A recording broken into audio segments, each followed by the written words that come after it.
رمز ارز کربلا، کربلا کوین، ارز دیجیتال کربلا چجوری پول در میاره؟ احتمالاً این اولین سوالی که هرکس بعد از شنیدن این اسما میپرسه. به نظرتون تنها استفاده از یک عنوان مذهبی و احساسی و هدف قرار دادن اعتقادات و عواطف به عنوان یک استراتژی پولسازی یک جواب ساده لوحانه به این سوال، اونم توی عصری با این سطح از اطلاعات و انتقالش نیست؟ جواب این سوال خیلی ساده است. خلق ارزش ساده ترین، نه آسون ترین، مطمئن ترین و سالم ترین راه پول درآوردن.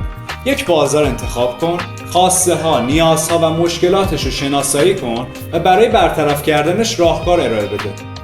KBL چجوری خلق ارزش میکنه؟ زمانی که تیم توسعه دهنده KBL تحقیقات خودش رو شروع کرد، به این نتیجه رسید که برای موفقیت چشکی باید به جهتی بره که هم بتونه اولین باشه و هم بتونه جامعه عظیمی رو مخاطب قرار بده.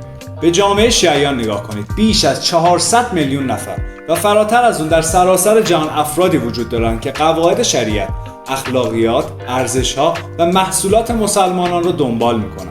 چالشی که تیم KBL هدف قرار داده، نیاز این جامعه به یک سیستم مالی مدرن و در عین حال منطبق بر شریعت و قوانین اسلامیه و نهایتاً راه حلی که پیشنهاد میده رمز ارز کربلا یا همون KBL کوین. و در آخر برای اطلاعات بیشتر حتما صفحه ما رو دنبال کنید.